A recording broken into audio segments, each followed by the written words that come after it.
Global growth is still picking up. We're seeing this across all major regions, both the developing economies and the emerging markets. It's a bit hard to find a reason why this is happening. To me, it looks like it's just a mid-cycle acceleration.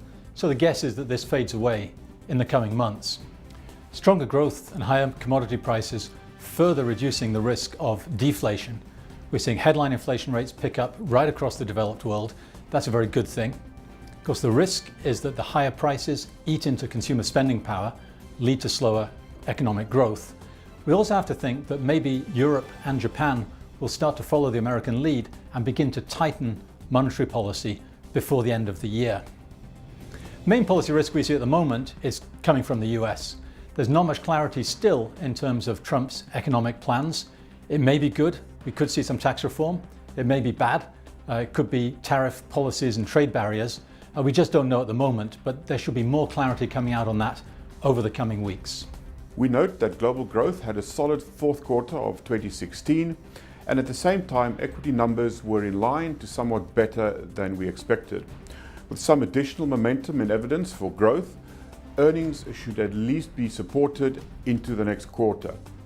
However, we are still worried that the pace of earnings is not keeping up with equity valuations. That is, we think the market is still ahead of itself at current levels. For this reason, we have chosen not to add any equity exposures this month. We have also chosen not to alter the overall risk stance of house view portfolios this month. At the same time, the continued strong performance of credit markets has been something of a pleasant surprise.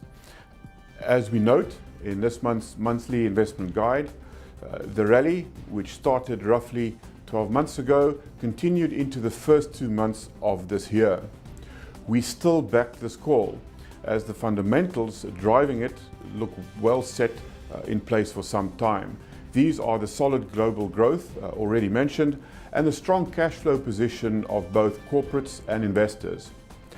Leverage on balance sheets looks okay, and investors appear to have ample liquidity as well as demand to support new bond issuance. A final point to make about markets at the moment is that we view almost all indicators of volatility to be at low levels, especially compared to their past history. The usual headline data like the CBOE Volatility Index or the VIX is but one of these indicators. Several other indicators of market and implied volatility are at depressed levels. This suggests to us that cautious investors should be able to find ways to hedge against downside market risk at better entry levels than seen in some time.